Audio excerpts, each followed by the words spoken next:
নির্বাচন বানচাল করার চেষ্টা তারা করছে বলে রুহুল কবির রিজভী মন্তব্য করেছেন, এবং হঠাৎ করে নির্বাচনের তারিখ ঘোষণা হওয়ার পরও এই যে দোদুল্যমানতা, এই যে অনিশ্চয়তা, এটা কেন?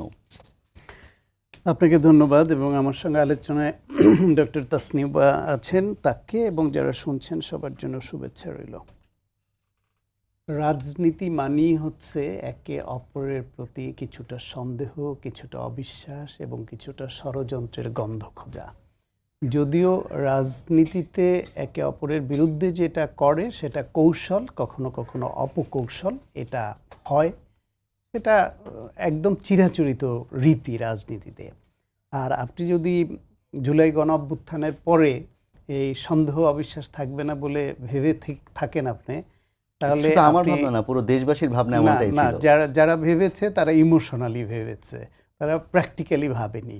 যখনই রাজনৈতিক প্রতিদ্বন্দ্বী বা প্রতিযোগী হবে, তখন প্রত্যেকেই জনগণের অ্যাটেনশন ক্রিয়েট করবার জন্য, তার সমর্থন আদায় করবার জন্য এক একটা কৌশল অবলম্বন করবে। সেই কৌশলে দুইটা মোটা দাগে দুইটা বিষয় থাকে।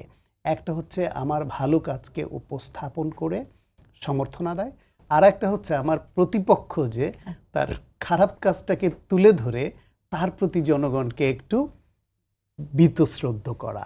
এটা হবেই, এটা পৃথিবীর সব দেশে যেখানে নির্বাচন হয় সেখানে এটা হয়।